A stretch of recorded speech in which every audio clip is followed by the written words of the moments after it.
This is the Horse Radio Network. This is episode 302 of Horse Tip Daily, a different horse tip, a different equine topic, a different equestrian expert every day. Horse Tip Daily brings the world of equine knowledge to you one day at a time. Today's tip is sponsored by Kentucky Performance Products. Visit them at kppusa.com. Enjoy today's tip.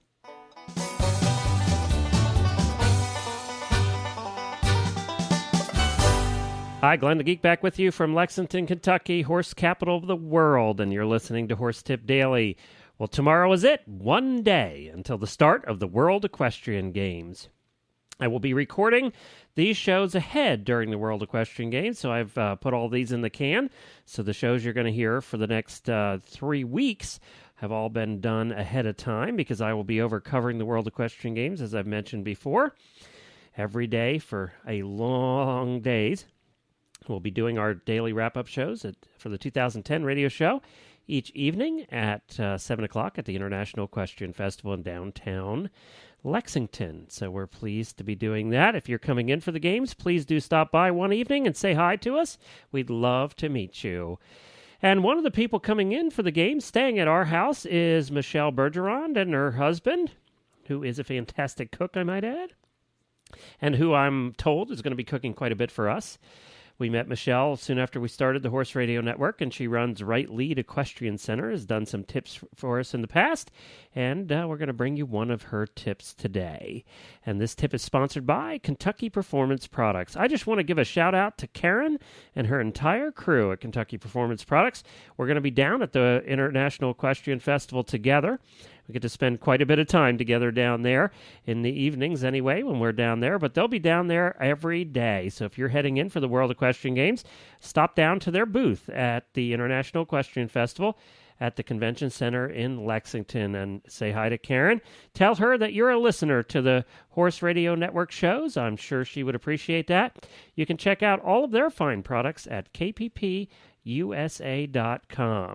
Karen has been an avid supporter of these shows, and we would love you to show your support for her and for her entire gang and for her tremendous products at kppusa.com. See you in a week, Karen. Well, here is my friend Michelle Bergeron. Well, Michelle, it's good to have you back again on the Horse Tip Daily Show. Thanks, Glenn. I always like coming in and the last time you were here, if people haven't heard your episodes, they should go to Horse Tip Daily and just look you up under the Experts tab on the left side of the page, and they can listen to all your tips at once because we are so good at not talking about the topic at hand. Last time we were tips. I know. Last time we were we had 4 tips in one. We talked about gumbo and we talked about competitive trail riding, and I think your tip was actually about sunscreen. But we just have a great time. So well, no reason to stop then. So I'll shut up and let you give you your tip today. Not a problem. That's right. It won't last long, so don't worry. Okay. I want to talk about helmets and helmet fit today. It's a really hot topic right now with all the accidents that have happened over the past year or two. And can I interrupt you quick? See, I told you it didn't take long. I just want to interrupt you and say we at the Horse Radio Network, every show here, we support helmet wearing at all times. Absolutely. We even recommend helmet wearing when you're lunging because I've seen people get hurt that way. When I did my BHS, we had to wear a helmet for lunging. Yep, and I got to tell a quick story. I know you hate my stories there, Michelle, but I love your stories. I got to tell you a quick story. I'm not advocating wearing helmets in the barn when you're walking the horses in and out, but, just these accidents can happen. We had a concrete aisleway, which was roughed up, but this particular morning I was working. We had a tack business then, and I was working in the store with a good friend of ours, Darcy, who's actually been on a couple of the shows now, and we were both working in there. She was an employee at the time. And my wife was out doing the barn. We had about 20, 25 horses then, and she was bringing her horse in, of all things, ironically, her thoroughbred, and the thoroughbred just slipped on the concrete aisleway, went down, took my wife with her, and my wife ended up at the feet. And what ended up happening is as the horse was trying to get back up, it kicked my wife in the top, right at the very top of the head, and also right square in the chest.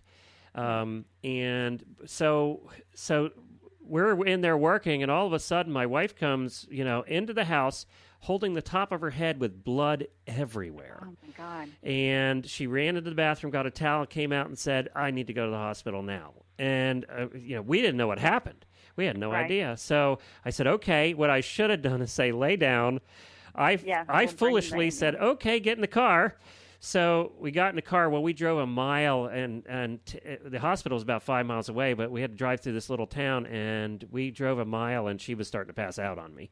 Oh, my God. So I stopped at a doctor's office, and they said, well, we can't do anything here. We'll call an ambulance. So they called an ambulance, and then the ambulance took her in. But and I should have just done that at the beginning, but she had 18 staples at the top of her head, and the cut was the shape of a horseshoe. It was literally the shape of a horseshoe. You can still feel the dents there. And she had broken a bunch of her ribs, and they kept her in the hospital for a couple days because of that. So there's an accident that happened while just bringing horses in on a normal morning. It happens. It happens. And then we're going to get on a horse, and we're going to be way up in the air, even on a pony. And you can get permanent brain damage, permanent, forever, if you fall from a height of 2 feet. Yep. We're way higher than that, even on a pony. Okay? So you just got to put a helmet on. Okay? And the technology these days is so superior to what it was 15 years ago, 20 years ago. We've got improved comfort, style, color, the adjustability, the overall fit, everything is so much better. There's just not an excuse. Put a helmet on. Now, you can't use a bike helmet. A lot of people come out and show up for lessons with a bike helmet. It's not rated the same. It's not going to provide you the same area of coverage. It's not rated for the same height of a fall.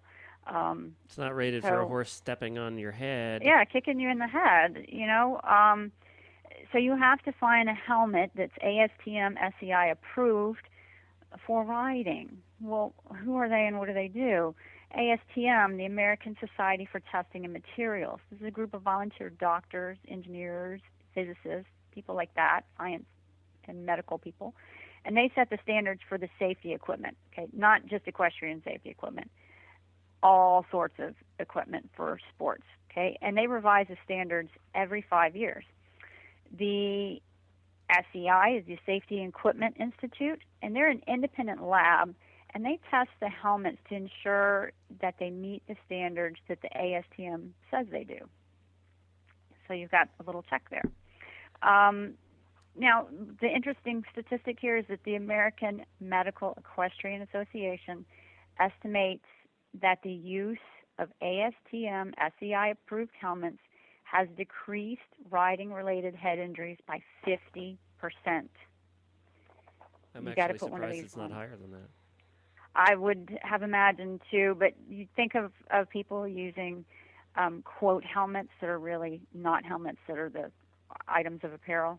And the other thing too is you want to keep in mind that any helmets over 5 years old should be replaced immediately. Right, absolutely. Helmets if you drop it over time.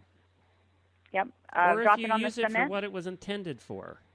Absolutely. If you have had an injury in it, take it away. And there's a lot of companies, I think some of them still do, that offer, if you send in your helmet after it's had an accident, write up a little brief explanation of what happened, send the helmet to them, and they'll send you a coupon for however much off your next helmet. And this is important because it allows the company to do the research and make the helmets better. I know Troxel does that, and I think Charles Owens does it well. Yep. Yeah. I know whenever I have not that I have them often, but the occasions where I have had an injury that's required going to the hospital, especially if I've been kicked in the head after a fall, I take the helmet. So the doctors can see exactly where the impact was. They can radiograph it if they need to. It might give them more information, too. So if anyone with you, if you are unfortunate enough to end up in that situation, try to remember to take your helmet with you to the hospital. That's a good idea. I would have never thought about that. Mm-hmm. Mm-hmm. It's kind of scary once you've had your bell rung pretty good and you get home and you look at that helmet and you see the big soft spot in the indentation in the helmet and you think, could have been my head. Yep. I might not be sitting here. So get your helmet. Now, You decided you want to get your ASTM SEI helmet. It's not going to do you any good if it doesn't fit.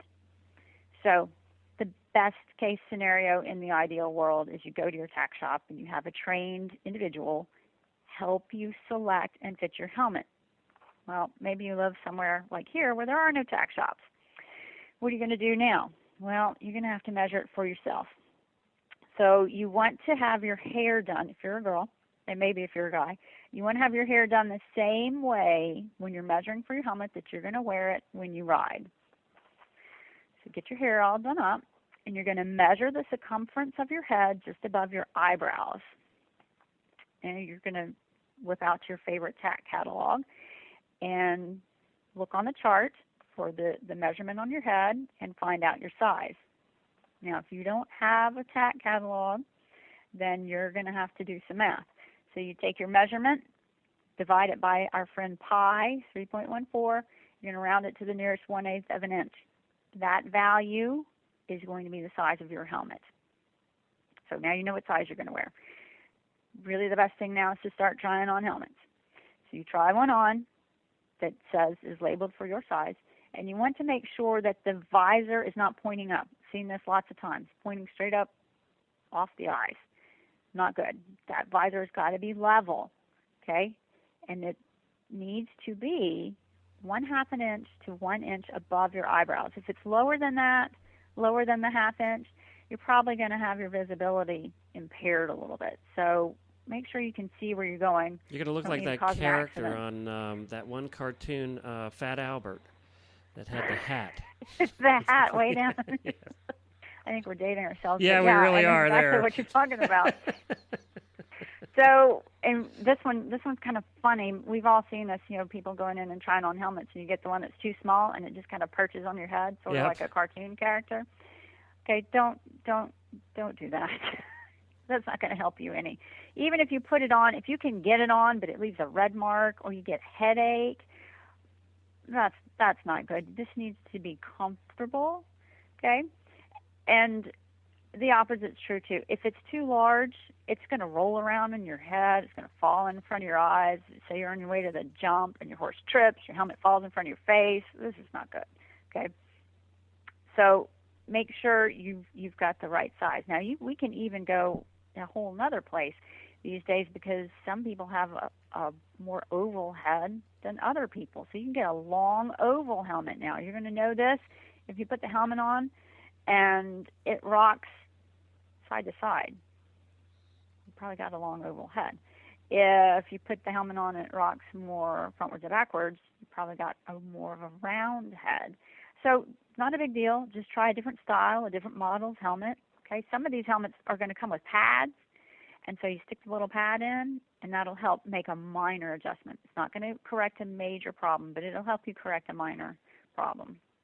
Okay, the last thing, you got to have the harness. You've got to adjust that harness. Can't just be hanging down for no good reason. You've got to get it snug. Get one finger firmly between your chin and the strap, and if it's the sort that has the V-shaped adjustable harness, that V, the bottom part of the V, needs to be right under your ear, not hanging down by your jaw. Okay, now you've got all your fit issues done. Snap it, bend over, and shake your head a little bit. There should really be not much movement at all. Stand back up. You're probably ready to ride at this point. Now, you are going to need to have your helmet adjusted periodically. These ones with the dials in the back are so nice. So if you cut your hair or your hair grows out extra long, or maybe you put on a bunch of weight, you lose a bunch of weight, you can make a pretty quick adjustment. Also, just handling your helmet. I know when I get done, I hang mine on a hook, and just that hanging it and handling it, the harness, the V part of the harness will slip. So every so often you just got to have a little check, tighten it back up, make sure you're good. It's not going to do you any good if it comes off of you when you need it the most. Well, there you go. I think that was great. Having been an old tack guy working for retail for a long time, I think you did a terrific job. That's exactly what we look for. Thank you. So good. That's terrific. And, there is I wanted to look it up here, and I haven't found it right now. There's a website I encourage everybody to go to if you're a supporter of, that was done by one of our sponsors, Succeed, and I'm looking it up for everybody right now. There's a website that they built about helmets and helmet safety, and it is at riders4helmets.com, ridersforhelmets.com. Oh, nice. So if you're a supporter of helmet safety, or if you want to learn more about it, you can go to ridersforhelmets.com, and that was put up by one of our sponsors by the name of Succeed. And they also have Riders for Helmets on Facebook, so you can follow their Facebook page over there. So that's just something else about helmets. Well, thank you, Michelle. We certainly appreciate you being with us. And, of course, everybody can find you at rightlead.com. You're the Right Lead Equestrian Center in beautiful Louisiana, where we're all just hoping there's no hurricanes this year, because it'll just dump a pile of oil on top of you. So, yeah, amongst other things. So we really hope that that you get through the summer and fall hurricane-free. Me too. Thank you. All right. Thanks, Michelle. We'll talk to you again soon. Okay, bye. Well, Michelle, we're looking forward to seeing you and Rick in a week here, staying at our house for the World Equestrian Games. They're coming in for a week, and we're looking forward to it. And we're really looking forward to the fact that apparently Rick's going to be cooking up a storm and feeding us while he's here. And we appreciate that. We're looking forward to that. And in the little time we're going to have to eat here at the house during the games. Well, thank you, everybody. We appreciate you listening. We appreciate you being part of the Horse Radio Network. And we'll be back tomorrow with another new expert and a different horse tip. Until then, stay safe, everyone, and wear your helmet.